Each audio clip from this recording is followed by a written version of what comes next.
के साथ एक भी कमेटी नहीं थी, नॉट अ सिंगल। संविधान के तहत सरदार साहब ही देश के प्रधानमंत्री बनते हैं, लेकिन लोकतंत्र में श्रद्धा नहीं, खुद के संविधान पर विश्वास नहीं, खुद के ही संविधान को स्वीकारना नहीं, और सरदार साहब देश के प्रधानमंत्री नहीं बन सके और ये बैठ गए। जो लोग अपनी पार्टी के संविधान को, जो लोग अपनी पार्टी के संविधान को नहीं मानते, वो कैसे देश के संविधान को स्वीकार कर सकते हैं?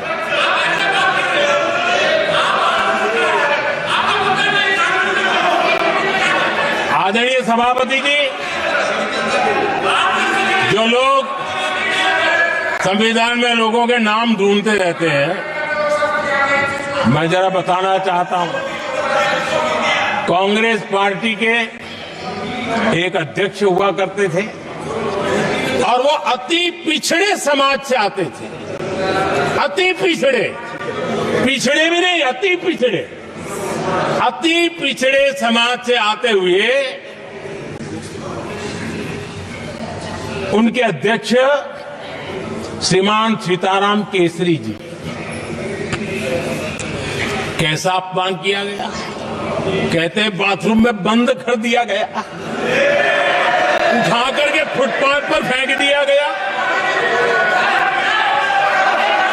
अपनी पार्टी के संविधान में ऐसा कभी नहीं लिखा गया, लेकिन अपनी पार्टी के संविधान को न मानना, लोकतंत्र की प्रक्रिया को न मानना, और पूरी कांग्रेस पार्टी पर एक परिवार ने कब्जा कर लिया, लोकतंत्र को नकार दिया। आदरणीय सभापति जी,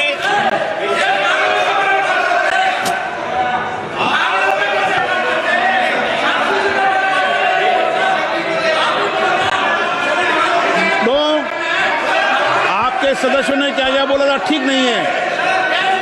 आप जब सदन के नेता बोल रहे हैं तो सदन की मर्यादा को रखो, आदरणीय सभापति जी को बनाओ। संविधान के साथ खिलवाड़ करना, संविधान के स्पिरिट को तहस नहस करना, ये कांग्रेस की रगों में रहा है। हमारे लिए संविधान, उसकी पवित्रता, उसकी शुचिता हमारे लिए सर्वोपरि है, और ये शब्दों में नहीं है। जब जब हमें कसौटी पर कसा गया है, हम तप करके निकले हुए लोग हैं। मैं उदाहरण देना चाहता हूं, 1996 में सबसे बड़े दल के रूप में भारतीय जनता पार्टी जीत करके आई, सबसे बड़ा दल था, और राष्ट्रपति जी ने संविधान की भावना तहत सबसे बड़े दल को प्रधानमंत्री के शपथ के लिए बुलाया, और 13 दिन सरकार चली। अगर हमें संविधान के स्पिरिट के प्रति हमारा भावना न होती, तो हम भी ये बांटो, वो बांटो, ये दे दो, वो दे दो, इसको डिप्टी पीएम बना दो, इसको ढिकना बना दो, हम भी सत्ता सुख भोग सकते थे। लेकिन अटल जी ने सौदेबाजी का रास्ता नहीं चुना, संविधान के सम्मान का रास्ता चुना, और 13 दिन के बाद इस्तीफा देना स्वीकार कर दिया। ये ऊंचाई है हमारी लोकतंत्र की। इतना ही नहीं, 1998 में एनडीए की सरकार थी, सरकार चल रही थी, लेकिन कुछ लोगों को हम नहीं तो कोई नहीं, ये जो एक परिवार का खेल चला है, अटल जी की सरकार को अस्थिर करने के लिए खेल चले गए, वोट हुआ, खरीद फरोख्त तब भी हो सकती थी, बाजार में माल तब भी बिकता था,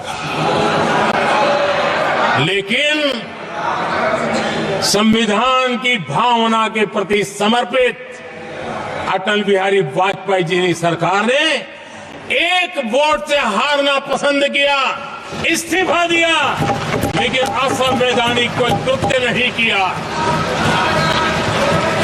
ये हमारा इतिहास है, ये हमारे संस्कार है, ये हमारी परंपरा है। और दूसरी तरफ अदालत ने भी जिस पर थप्पा मार दिया, कैश फॉर वोट का कांड, एक लघुमती सरकार को बचाने के लिए संसद में नोटों के ढेर साक्ष्य के रूप में रखे गए, असंवैधानिक तरीका, सरकार बचाने के लिए भारत के लोकतंत्र की भावना को बाजार बना दिया गया, वोट खरीदे गए। आदरणीय सभापति जी, 90 के दशक में कई सांसदों को रिश्वत देने का पाप, ये संविधान की भावना थी। क्या 140 करोड़ वासियों के मन में जो लोकतंत्र पनपा है, उस लोकतंत्र के साथ ये खिलवाड़? कांग्रेस के लिए सत्ता सुख, सत्ता की भूख, यही एकमात्र कांग्रेस का इतिहास है, कांग्रेस का वर्तमान है। आदरणीय सभापति जी, 2014 के बाद एनडीए को सेवा का मौका मिला, संविधान और लोकतंत्र को मजबूती मिली। ये पुरानी जो बीमारियों थी, उस बीमारी से मुक्ति का हमने एक अभियान चलाया। बीते 10 साल यहां से पूछा गया, हमने भी संविधान संशोधन किए। जी हां, हमने भी संविधान संशोधन किए हैं, देश की एकता के लिए, देश की अखंडता के लिए, देश के उज्जवल भविष्य के लिए, और संविधान की भावना के प्रति पूर्ण समर्पण के साथ किए हैं। हमने संविधान संशोधन किया, क्यों किया? इस देश का ओबीसी समाज तीन दशक से ओबीसी कमीशन को संवैधानिक दर्जा देने के लिए मांग कर रहा है। ओबीसी के सम्मान के लिए, उसको संवैधानिक दर्जा देने के लिए हमने संविधान संशोधन किया है। हमें गर्व है ये करने का। समाज के दबे कुचले लोगों को उनके साथ खड़े होना, ये हम अपना कर्तव्य मानते हैं, इसलिए संविधान संशोधन किया। आदरणीय सभापति जी, इस देश में एक बहुत बड़ा वर्ग था, वो किसी भी जाति में क्यों न जन्मा हो, लेकिन गरीबी के कारण अवसरों को वो पा नहीं सकता था, आगे बढ़ नहीं सकता था, और इसलिए उसने असंतोष की ज्वाला भड़क रही थी और सबकी मांग रहती थी, कोई निर्णय नहीं करता था। हमने संविधान संशोधन किया, सामान्य जन के गरीब परिवार के 10% आरक्षण का किया, और ये पहला आरक्षण का संशोधन था। देश में कोई विरोध का स्वर नहीं उठा, हर किसी ने प्यार से उसको स्वीकार किया। संसद ने भी सहमति के साथ पारित किया, क्योंकि समाज की एकता की उसमें ताकत पड़ी थी, संविधान की भावनाओं का भाव पड़ा था, सबने सहयोग किया था, तब जाकर के हुआ था। आदरणीय सभापति जी हाँ, हमने भी संविधान में संशोधन किए हैं, लेकिन हमने संविधान में संशोधन किया महिलाओं को शक्ति देने के लिए। संसद और विधानसभा में और संसद का पुराना भवन गवाह है, जब देश महिलाओं को आरक्षण देने के लिए आगे बढ़ रहा था और कानून यानी बिल पेश हो रहा था, तब उन्हीं का एक साथी दल वेल में आता है, कागज छीन लेता है, फाड़ देता है और सदन स्थगित हो जाता है और 40 साल तक विषय लटका रहता है। और वो आज उनके मार्गदर्शक है, जिन्होंने देश की महिलाओं के साथ अन्याय किया, वो उनके मार्गदर्शक है।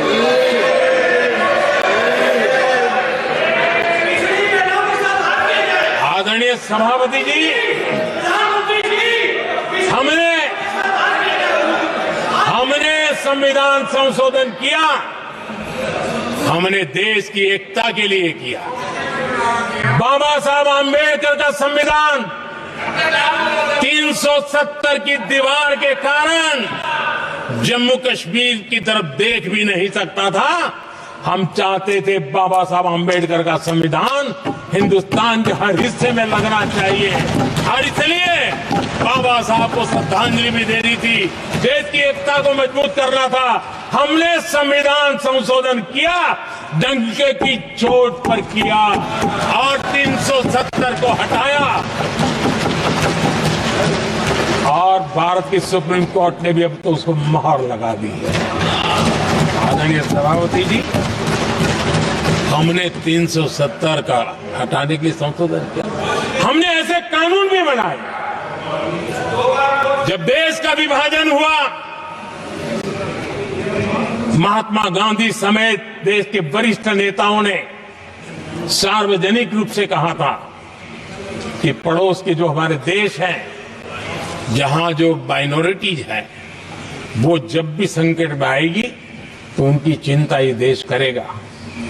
गांधी जी ने का वचन था, जो उनके नाम पर सत्ता पर चढ़ जाते थे उन्होंने तो पूरा नहीं किया। हमने सीएए ला करके उसको पूरा किया। वो कानून हमने लाया, हमने किया है, और गर्व के साथ आज भी हम उसको ओन कर रहे हैं, मुंह नहीं छुपाते हैं, क्योंकि देश के संविधान की भावना के साथ मजबूती के साथ खड़े रहने का हमने काम किया।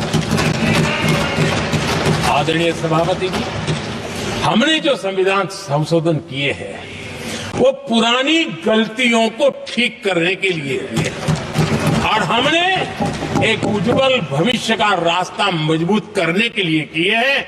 और समय बताएगा, समय की कसौटी पर हम खरे उतरेंगे, क्योंकि वो सत्ता स्वार्थ के लिए किया गया पाप नहीं है, हमने देश हित में किया हुआ पुण्य है। और इसलिए हमें जो सवाल पूछते हैं आदरणीय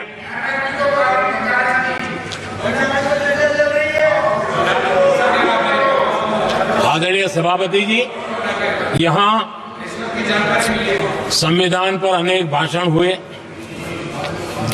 अनेक विषय उठाए गए। हर एक की अपनी मजबूरियां होगी, राजनीतिक कुछ न कुछ करने के लिए कुछ करते होंगे, लेकिन आदरणीय सभापति जी, हमारा संविधान सबसे ज्यादा जिस बात को लेकर के संवेदनशील रहा है, वो है भारत के लोग, वी द पीपल, भारत के नागरिक। संविधान उनके लिए है, उनके हितों के लिए है, उनके कल्याण के लिए है, उनकी गरिमा के लिए है। और इसलिए संविधान भारत के कल्याणकारी राज्य के लिए हमें दिशा निर्देश देता है, और कल्याणकारी राज्य का मतलब है जहां नागरिकों को भी गरिमा प्राप्त हो, उनको गरिमामय जीवन की गारंटी मिलनी चाहिए। हमारे कांग्रेस के साथियों को एक शब्द बहुत प्रिय है। मैं आज उस शब्द का उपयोग करना चाहता हूं और उनका सबसे प्रिय शब्द जिसके बिना वो जी नहीं सकते वो शब्द है जुमला। कांग्रेस के हमारे साथी उनको दिन रात जुमला, लेकिन इस देश को पता है हिंदुस्तान में अगर सबसे बड़ा जुमला कोई था और वो 4 पीढ़ी ने चलाया, वो जुमला था गरीबी हटाओ। ये ऐसा जुमला था, ये गरीबी हटाओ ऐसा जुमला था, उनकी राजनीति की रोटी तो सिकती थी लेकिन गरीब का हाल ठीक नहीं होता था। आदरणीय सभापति जी, जरा कोई मुझे कहे आजादी के इतने सालों के बाद क्या एक डिग्निटी के साथ जीने वाले परिवार को क्या उसे टॉयलेट भी उपलब्ध नहीं होना चाहिए? क्या आपको ये काम करने की फुर्सत नहीं मिली? आज देश में टॉयलेट बनाने के अभियान को जो गरीबों के लिए एक सपना था, उसकी डिग्निटी के लिए हमने इस काम को हाथ में लिया और हमने जी जान से उसे जुटे रहे। उसका मजाक उड़ाया गया, मुझे मालूम है, लेकिन उसके बाद भी सामान्य नागरिक के जीवन का गरिमा ये हमारे दिल और दिमाग में होने के कारण हम डिगे नहीं, हम अड़े रहे, हम आगे बढ़ते चले गए और तब जाकर के ये सपना साकार हुआ। माताएं बहनें खुले में सोच जा रही थी, या तो सूर्योदय के पहले या सूर्योदय के बाद, और आपको कभी पीड़ा नहीं हुई। और उसका कारण ये था कि आपने गरीबों को और गरीबी को टीवी में देखा है, अखबार की सुर्खियों में देखा है, आपको गरीब की जिंदगी का पता नहीं, वरना आप इसके साथ ऐसा जुल्म नहीं करते। आदरणीय सभापति जी, इस देश की 80% जनता पीने के शुद्ध पानी के लिए तरसती रही। क्या मेरा संविधान में रोकता था? क्या संविधान तो ये चाहता था कि सामान्य मानवीय की सुविधाओं को ध्यान दिया जाए। आदरणीय सभापति जी, ये काम भी हमने बड़े समर्पण भाव से आगे बढ़ाया है। आदरणीय सभापति जी, इस देश की करोड़ों माताएं चूल्हे में खाना पकाना और धुएं से आंखें लाल, कहते हैं कि सैकड़ों सिगरेट का धुआं खाना पकाते हैं तब धुआं शरीर में जाता है। उन माताओं बहनों की आंखें लाल होती थी, इतना नहीं, उनका शरीर स्वास्थ्य खत्म हो जाता था। उनको धुएं से मुक्ति का काम, और 2013 तक क्या चर्चा चलती थी, 9 सिलेंडर देंगे कि 6 सिलेंडर देंगे। इस देश ने देखते ही देखते हर घर तक गैस का सिलेंडर पहुंचा दिया, क्योंकि हमारे लिए हर नागरिक 70 साल के बाद जो बेसिक सुविधाएं हैं उसकी तरफ। आदरणीय सभापति जी, अगर हमारा गरीब परिवार दिन रात मेहनत करके गरीबी से बाहर निकलने के लिए कोशिश करता है, बच्चों को पढ़ाना चाहता है, लेकिन घर में एक बीमारी आ जाए तो उसका सारा प्लान बेकार हो जाता है, पूरा परिवार की सारी मेहनत पानी में चली जाती है। क्या इन गरीब परिवारों के इलाज के लिए कुछ आप सोच नहीं सकते थे? 50-60 करोड़ देशवासियों को मुफ्त इलाज मिले। संविधान की उस भावना का आदर करते हुए हमने आयुष्मान योजना को लागू किया, और आज देश के 70 साल के ऊपर के किसी भी वर्ग के क्यों न हो, उनके लिए भी हमने व्यवस्था की। आदरणीय सभापति जी, जरूरतमंदों को राशन देने की बात, और उसका भी मजाक उड़ाया जा रहा है। जब हम कहते हैं कि 25 करोड़ लोग गरीबी को परास्त करने में सफल हुए, तो फिर हमें सवाल पूछा जाता है कि आप गरीब को राशन फ्री क्यों देते हो? आदरणीय सभापति जी, जो गरीबी से निकल के आया है ना, उसे पता होता है कि अस्पताल में भी एक पेशेंट स्वस्थ होने के बाद जब छुट्टी देते हैं ना, तो डॉक्टर भी कहता है कि आप घर जाइए, तबीयत ठीक है, ऑपरेशन अच्छा हुआ है, लेकिन महीने पर ये जरा संभालना, ये मत करना, क्योंकि पेशेंट दोबारा तकलीफ में ना आए, गरीब दोबारा गरीब न बने, इसलिए उसका हैंड होल्डिंग जरूरी है।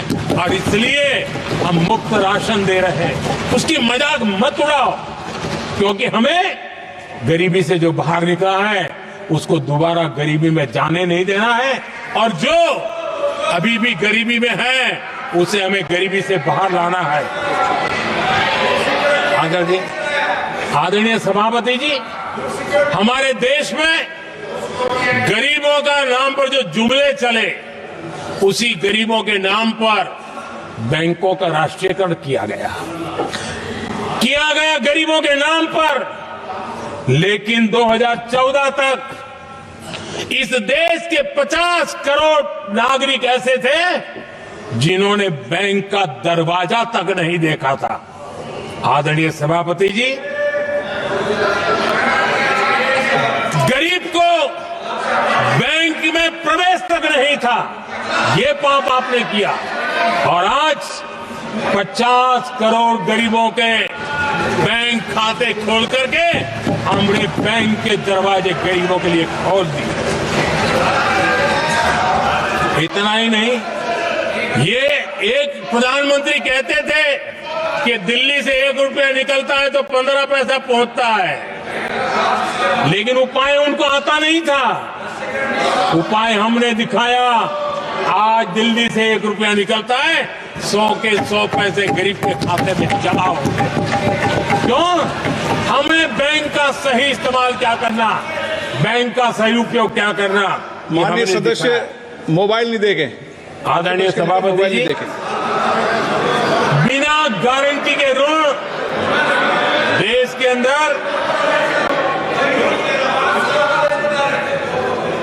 जिन लोगों को बैंक के दरवाजे तक जाने की इजाजत नहीं थी, आज स्थापित सरकार का संविधान के प्रति जो समर्पण है ना, आज बिना गारंटी वो बैंक से लोन ले सकता है। ये ताकत हमने गरीब को दी है।